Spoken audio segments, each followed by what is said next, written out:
Hi hello, എല്ലാവർക്കും സുഖമാണെന്ന് വിശ്വസിക്കുന്നു. നമുക്കിന്നൊരു നാടൻ മസാലക്കറി കണ്ടു നോക്കിയാലോ.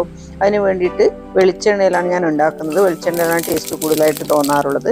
കുറച്ച് പെരുംജീരകവും പെപ്പറും ക്ലോവും ഒരു കഷ്ണം പട്ടയുടെ പീസും കൂടി ഇട്ട് നമുക്കൊന്ന് മൂപ്പിച്ചെടുക്കാം. അതിനുശേഷം നമുക്ക് വീട്ടിൽ നിന്ന് തന്നെ പൊടിച്ചെടുത്ത മല്ലിപ്പൊടിയാണിത്.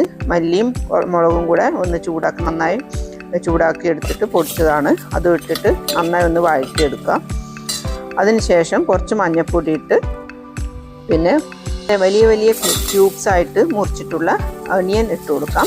അണിയൻ ഇട്ടൊന്ന് സോട്ട് ചെയ്തതിന് ശേഷം നമുക്ക് അതിൻ്റെ കഷ്ണങ്ങളായിട്ടുള്ള ഉരുളക്കിഴങ്ങും ചേന കഷ്ണമാണ് ഞാൻ എടുത്തിട്ടുള്ളത്. പിന്നെ സോയാബീൻസും എടുത്തിട്ടുണ്ട്.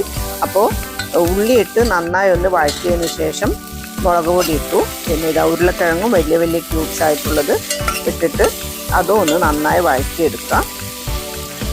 പാകത്തിനുള്ള ഉപ്പ് നമുക്ക് ഈ സമയത്ത് തന്നെ വേണമെങ്കിൽ ചേർക്കാം. സോയാബീൻസ് പിന്നെ ചങ്ക്സ് ആദ്യം തന്നെ നല്ല തിളച്ച വെള്ളത്തിൽ ഇട്ട് കുറച്ച് ഉപ്പും മഞ്ഞളും ഇട്ട് ഞാൻ കുതിർത്ത് വെക്കാറുണ്ട്. അതിനുശേഷം നല്ല വെള്ളത്തിൽ കഴുകി എടുത്തിട്ടാണ് നമ്മൾ യൂസ് ചെയ്യേണ്ടത്. പ്രോസസ്ഡ് ഫുഡാണല്ലോ, അതുകൊണ്ട് അതിൻ്റെ എന്തെങ്കിലും വേസ്റ്റൊക്കെ ഉണ്ടെങ്കിൽ പോകാൻ വേണ്ടിയിട്ട് അങ്ങനെയാണ് എപ്പോഴും എടുക്കാറ്. അതുപോലെ വാഷ് ചെയ്തിട്ട് ഇതിലേക്ക് ഇടുക. പിന്നെ ഇതാ ചേനയും വലിയ വലിയ ക്യൂബ്സ് ആക്കിയിട്ട് എടുത്തിട്ടുണ്ട്. അതും ഇട്ട് നന്നായി ഇളക്കി യോജിപ്പിക്കാം. പാകത്തിനുള്ള ഉപ്പും ഇട്ട് വെള്ളം കഷ്ണങ്ങളുടെയൊക്കെ താഴെയായിട്ട് നിൽക്കുന്ന തരത്തിൽ മതി. കാരണം മസാലക്കറി ഒത്തിരി കട്ടിയായിട്ടാണല്ലോ വേണ്ടത്. നമ്മൾ സദ്യക്കൊക്കെ എടുക്കുന്ന മസാലക്കറിയൊക്കെ നല്ല ടേസ്റ്റില്ല. അപ്പോൾ ഒരു കുറുക്കി നിൽക്കുമ്പോഴാണ് അതിന് രുചിയുള്ളത്. അപ്പോൾ പാകത്തിനുള്ള വെള്ളം ഒഴിച്ച് നമുക്ക് 2 or 3 വിസിലടുപ്പിക്കാം. ചില ചേന വേവാൻ ടൈം എടുക്കും. അപ്പോൾ നമ്മൾ നോക്കിയിട്ട് വേണം ചെയ്യാൻ. വെള്ളം ഒഴിച്ചതിന് ശേഷം നമുക്ക് ചെറുതായി അരിഞ്ഞ് അല്ലെങ്കിൽ ചതച്ചെടുത്ത ഇഞ്ചി വെളുത്തുള്ളിയും പിന്നെ പച്ചമുളക് ഇടാം.